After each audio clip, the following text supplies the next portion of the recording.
Bismillahirrahmanirrahim. Assalamualaikum warahmatullahi wabarakatuh. Di sini saya akan menjelaskan makalah saya yang berjudul Membentuk Karakter Jiwa Pahlawan bagi Remaja Melalui Adat Istiadat di Indramayu. Abstrak. Negara Indonesia adalah negara kesatuan yang beragam karena terdapat beribu-ribu pulau, ras, bahasa, daerah, adat istiadat, agama, suku bangsa, dan kebudayaan. Namun, semuanya tetap satu kesatuan, yaitu Negara Kesatuan Republik Indonesia yang berlandaskan Pancasila. Warga negara Indonesia dapat diharapkan melestarikan nilai-nilai nasionalisme dan patriotisme.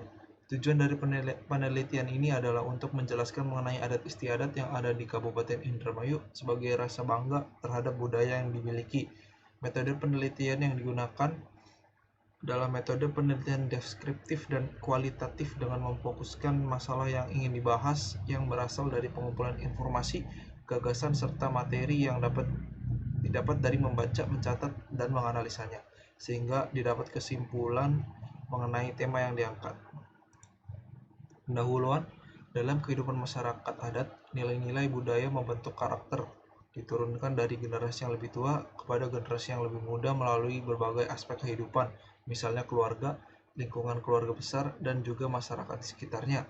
Kehidupan sehari-hari tidak lepas dari yang namanya interaksi sosial dengan masyarakat. Maka salah satu upaya yang dapat dilakukan dalam ranah pendidikan adalah menciptakan generasi penerus bangsa yang berkarakter nasionalisme. Banyaknya ucapan upacara adat yang selalu berkaitan dengan hal mistis atau sakral ini pasti ada di dalam budaya di Indonesia. Hal ini berkaitan dengan kebudayaan leluhur yang sudah ada di dalam adat istiadat suatu daerah, sehingga upacara adat masih dilakukan oleh masyarakat di daerah masing-masing. Dan adat istiadat yang dijelaskan di makalah ini yaitu ada jaringan, Mapag, Tamba, Mapak Sri, Nadran, Ngarok, Munjung, dan Sedekabumi.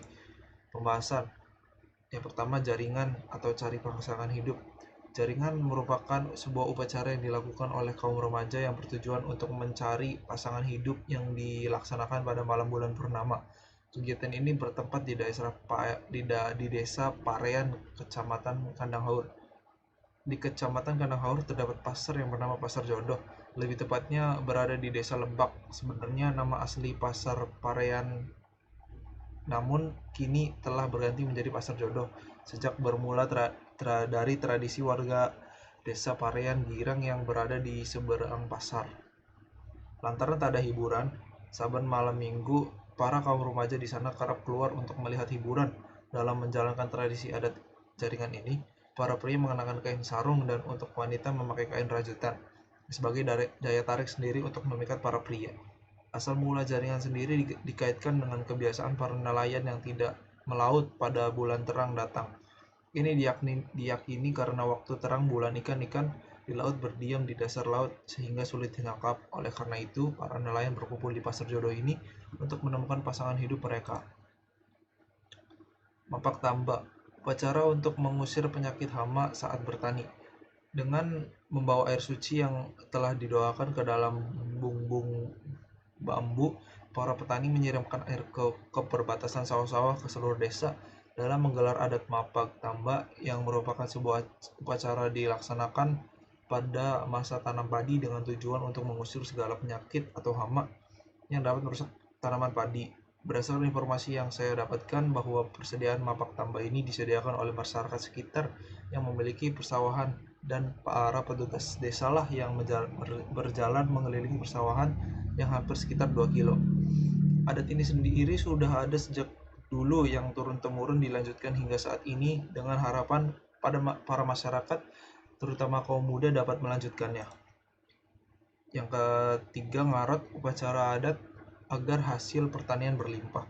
Ngarot sudah ada sejak abad ke-16 dan sampai sekarang masih diselenggarakan terutama oleh masyarakat desa di Kecamatan Lelea setiap menjelang penggarapan sawah. Upacara ini dilaksanakan agar mendapatkan hasil pertanian yang melimpah dan upacara adat ini dilaksanakan setiap hari Rabu Minggu ke-4 bulan November di mana pesertanya adalah para mudi-mudi dengan kostum yang khas dan aksesoris yang bergemerlap. Berdasarkan buku sejarah Desa Lelea, tradisi ngarut bermaksud mengumpulkan para pemuda-pemudi yang yang akan diberi tugas bertani. Intinya adalah para pemuda-pemudi akan saling bekerja sama dan gotong royong mengelola sawah. Tradisi ngarut bertujuan untuk membina pergaulan yang sehat agar saling mengenal, saling menyesuaikan sikap, kehendak, tingkah laku yang sesuai dengan adat dan budaya.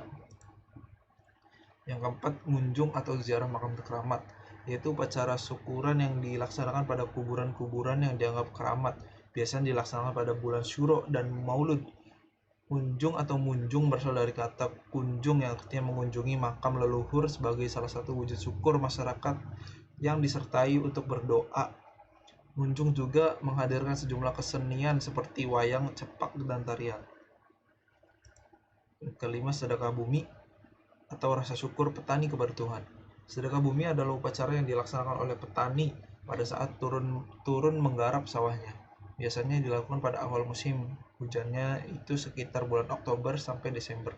Prosesi upacara ini biasanya dimulai dari berkumpulnya masyarakat di suatu tempat, lalu didoakan bersama, dan setelah itu dilaksanakan upacara adat.